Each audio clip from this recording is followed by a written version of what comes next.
NFL fans, it is time once again for another edition of the PFIve. My name is Bryan Davis here for the Pro Football Insiders, and today we are going to talk about a very enigmatic team.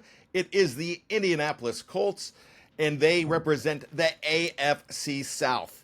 Make sure you keep it right here for PFI and all of your favorite teams, as we're going to do each and every one of them. We've already done the NFC West, so if you haven't had a chance to check them out, go ahead, go back, take a look at what's going on and what we think with the PFIve on the NFC West. We are halfway through the AFC South. We have already done the Jacksonville Jaguars and the Houston Texans. Now it's time to look at a team that might be on the downturn.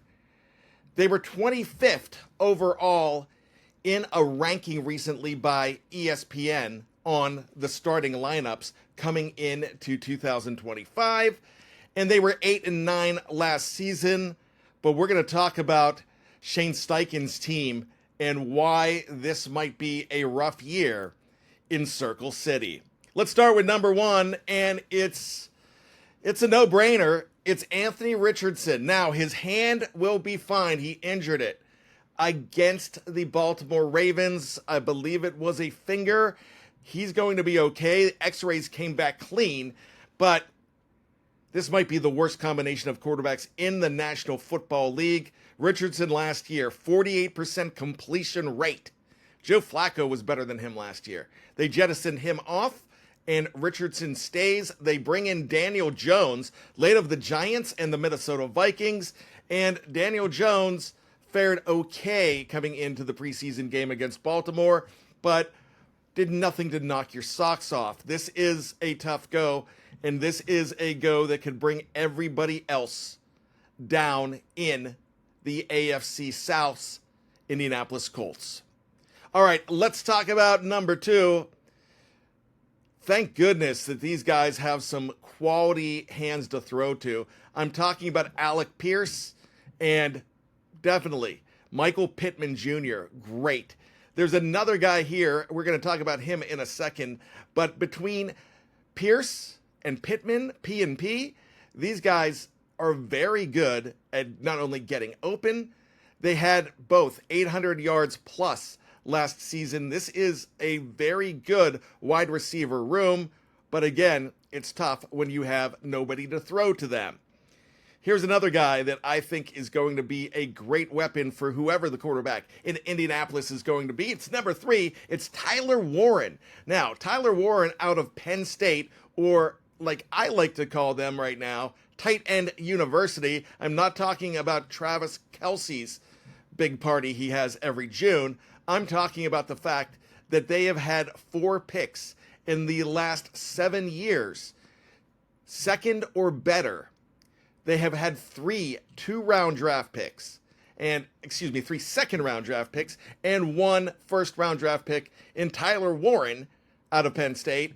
They also have Mike Gesicki of the Cincinnati Bengals, Pat Freiermuth of the Pittsburgh Steelers, and Jacksonville Jaguars' Brenton Strange, all second-round picks in 2023, 2021, and 2018, respectively.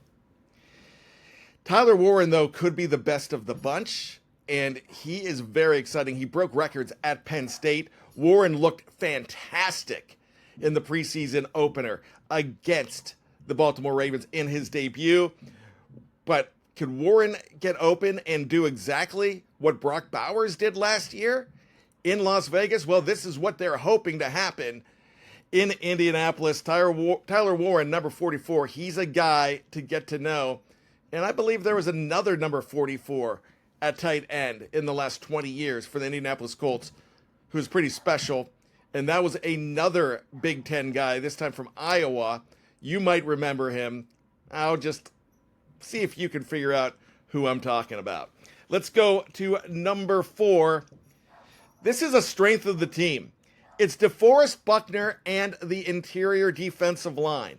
Now, Buckner, when he was traded from the San Francisco 49ers to the Colts, has put up a lot of sacks for this team. 6.5 sacks in the last 7 seasons of his career. He also has a great supporting cast. Run stuffer Grover Stewart is there. You've got Neville Gallimore and Aditomina Adebawore is also on that defensive line. I tell you what, this could be something good for the Colts because they need to be able to stop the run, and I think they will be able to. Now, a weakness on their defense was, well, it was the secondary for the Indianapolis Colts. They have gone outside of the organization, added some very good pieces here. The first one being Cameron Bynum of Minnesota. He's a safety. And Shavarius Ward of the 49ers. Now, they were averaging a lot of completions per backdrop last year. This is something that should greatly improve with you having a very stout defensive line. Having a tough secondary in the back with this upgrade is very key for the Colts coming up in 2025.